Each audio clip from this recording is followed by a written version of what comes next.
দামের ব্যাপারে open challenge সাগর electronics, Debnath হসপিটালের কাছে, বাসুদেবপুর, আরামবাগ। যাচাই করুন আজই। শিবম মার্বেল অ্যান্ড গ্রানাইট, ঐতিহ্য আর আধুনিকতার মেলবন্ধন, এখন গড়বাড়ি, আরামবাগে। ফোন 9475179586। আবারও আরামবাগের গত দুবারের তৃণমূল সাংসদ অপরূপা পোদ্দারের বিরুদ্ধে উঠল বিস্ফোরক অভিযোগ। আসন্ন লোকসভা নির্বাচনে দল তাকে টিকিট না দেওয়ায় তিনি প্রার্থী হতে পারেননি। দিন কয়েক আগে তার টাকা নেই বলে তাই হয়তো তৃণমূল তাকে টিকিট দেয়নি, এমনই বিস্ফোরক অভিযোগ করেছিলেন অপরূপা পোদ্দার। কিন্তু এখন তার বিরুদ্ধে চাকরিতে টাকা ঘুষ নেওয়া সহ সরকারি কাজে কমিশন নেওয়ার বিস্ফোরক অভিযোগ করলেন আরামবাগের সংখ্যালঘু সেলের সভাপতি হায়দার আলী। এর থেকে স্পষ্ট হয়ে যাচ্ছে আরামবাগ তৃণমূল কংগ্রেসের অন্দরে গোষ্ঠীদ্বন্দ্বের ছাপ। এছাড়াও এবারে শ্রীরামপুর লোকসভা কেন্দ্রে বিজেপি প্রার্থী কবির শঙ্কর বোস আরও একটি বিস্ফোরক অভিযোগ করলেন অপরূপা পোদ্দারের বিরুদ্ধে। আজ রবিবার তিনি বলেন, বিজেপির সাথে যোগাযোগ করছেন অপরূপা, তাদের শীর্ষ নেতৃত্ব বিষয়টি দেখছে।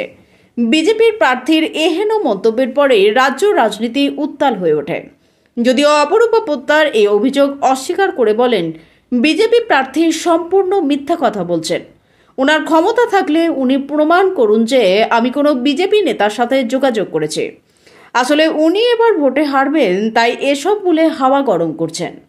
দেখুন বিস্তারিত। আরামবাগের প্রাক্তন সাংসদ অপরূপা পোদ্দার বলছেন, আমার কাছে টাকা নেই, সেই জন্য দল আমাকে প্রার্থী করেননি, এবং আমাদের হুগলির 2 মন্ত্রী এবং সাংসদরা জানত, সেই জন্য দিদিকে বলেছে, সেই জন্য দিদি আমাকে টিকিট দেয়নি। উনি এইসব মিথ্যা কথাবার্তা বলছেন। দিদি যোগ্য যাকে মনে করেছেন তাকে টিকিট দিয়েছেন। মিতালি দিত্য অর্থনৈতিক অবস্থা খুবই খারাপ, দরিদ্র নিম্নবর্তী পরিবারের মেয়ে, ICTS চাকরি করে, তাই কী করে টিকিট দিল? তার কারণ অপরূপা পোদ্দার এত দুর্নীতির সঙ্গে যুক্ত হয়ে গেছিল। ওনার এমপি ল্যান্ডে যে টাকা পেতেন 10 বছরে 50 কোটি টাকা, তার 70% টাকা লাইটে খরচ করেছে, এবং একটা লাইট পিছু 30% টাকা নিয়েছেন। সেই লাইটগুলো 2 মাসের পর জ্বলেনি। খানাকুল হসপিটালে 15 লক্ষ টাকা দিয়েছিল পাঁচিলের নির্মাণের জন্য, সেই টাকার 20% চেয়েছিল, সেই টাকা দিতে পারেনি বলে সেই টাকা তিনি ডিএমকে চিঠি করে ফিরত নিয়েছে, তার জ্বলন্ত উদাহরণ। এবং রাজারামমোহন রায় মহাবিদ্যালয় CEO ডি গ্রুপের নিয়োগ করা হয়েছিল। সেই নিয়োগের সময় আমার ওয়াইফ ইন্টারভিউ পাস করেছিলেন, আমি বলেছিলাম একটু দেখে নিতে। উনি চিন্ময়ের সঙ্গে কথা বলতে বলেছিলেন, যেহেতু উনি ওই কলেজের প্রেসিডেন্ট, তার জন্য 15 লক্ষ টাকা বরাদ্দ করেছিলেন। উনি দুর্নীতির সঙ্গে যুক্ত, মানুষ ওনাকে টাকা নিতে দেখেছিল, খানাকুলে বসে নারদার টাকা নিয়েছেন টিভিতে। আজকে ওনার মুখে এইসব কথা মানায়নি। এখন তিনি টিকিট পায়নি, দল টিকিট দেয়নি, সেই জন্য মন্ত্রী এবং সাংসদদের নামে বদনাম করার চেষ্টা করেছে। আগামী দিন এই দলে থাকবে না, হয়তো অন্য কোনো দলে যাবে, সেই জন্য দলের বদনাম করছেন। সেই জন্য 21-এর নির্বাচনে উনি বলেছিলেন যে শুধু সময়ের অপেক্ষা, শুভেন্দু অধিকারী মুখ্যমন্ত্রী হবে, অতএব ভোটে বেশি বাড়াবাড়ি কেউ করবেন না। আমার নাম শেখ হায়দার আলী, আমি আরামবাগ সাংগঠনিক জেলা সংখ্যালঘু সেলের সভাপতি।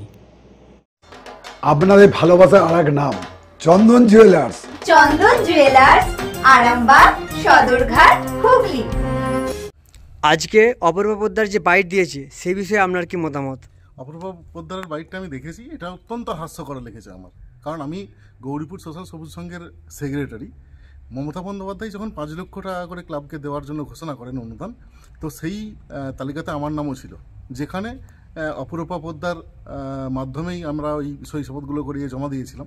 তো অপরূপা পোদ্দার আমাকে ফোন করেছিলেন যে তোমার চেকটা ইস্যু হয়ে গেছে, তুমি তাহলে চেকটা তুলে নিয়ে যাও। চেক আমি তুলে নিয়ে আসার পর তেনার সেক্রেটারি গোঘাট বিডিও নম্বর 2 নম্বর বিডিও অফিসে বসে তেনার সেক্রেটারি আমাকে বলেন যে কিছু টাকা দিতে হবে। তো আমি গেলে কথা বলার পর ওনাকে 50,000 টাকা আমাকে ওই ক্লাব থেকে তুলে নিয়ে, যার জন্য আমি আজও চোর সেজে বসে রয়েছি।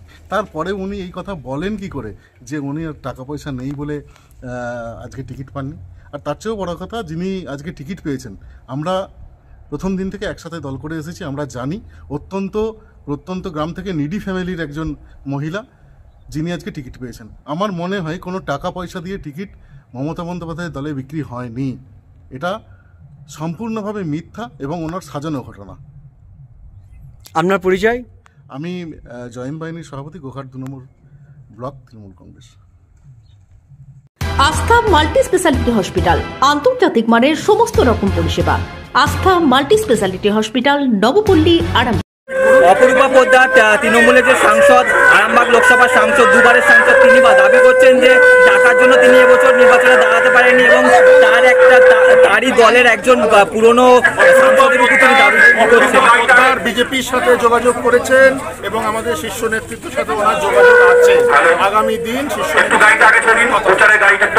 আমি শ্রীরামপুরের যিনি ক্যান্ডিডেট কবির বাবুকে আমি বলতে চাই, উনার যদি দম থাকে তাহলে উনি বলুক আমি কোন বিজেপির নেতার সাথে যোগাযোগ করেছি, কেন মিথ্যে অভিযোগ করছে।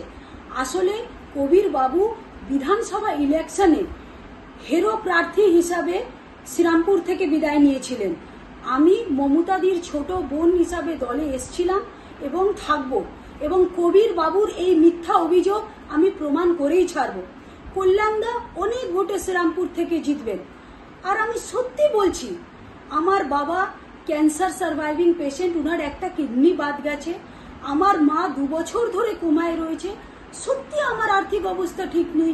আমি আমার মা বাবাকে নিয়ে অত্যন্ত চিন্তায় আছি। তাই আমি কালকে বলেছি, আমি যেটা বলেছি যে আমার আর্থিক অবস্থা ঠিক নেই, তাই আমি ভোটে দাঁড়াইনি। আমি একদম আমার মা বাবার যে অবস্থা, আমি সেই নিয়ে খুব চিন্তায় আছি।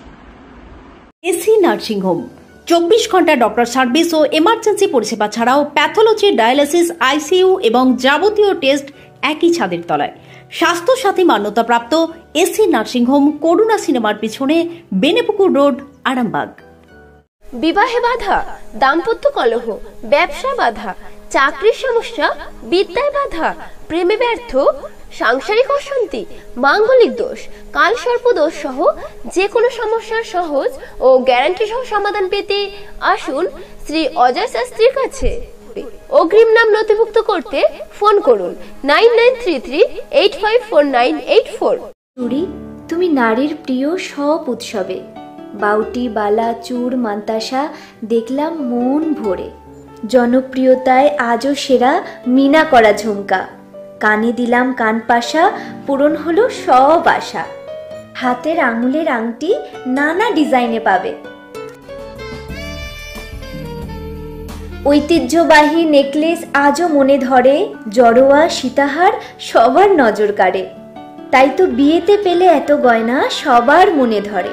নতুন সম্পর্কের শুরুটা আজও সোনার মতো খাঁটি। যখন সেরা জিনিস, সেরা কালেকশন, সাথে ন্যায্য দাম, তবে উন্নতর কেন? অর্ধশত বছরের বিশ্বাস, আপনাদের ভালোবাসার আরেক নাম চন্দন জুয়েলার্স, আরামবাগ, সদরঘাট, হুগলি।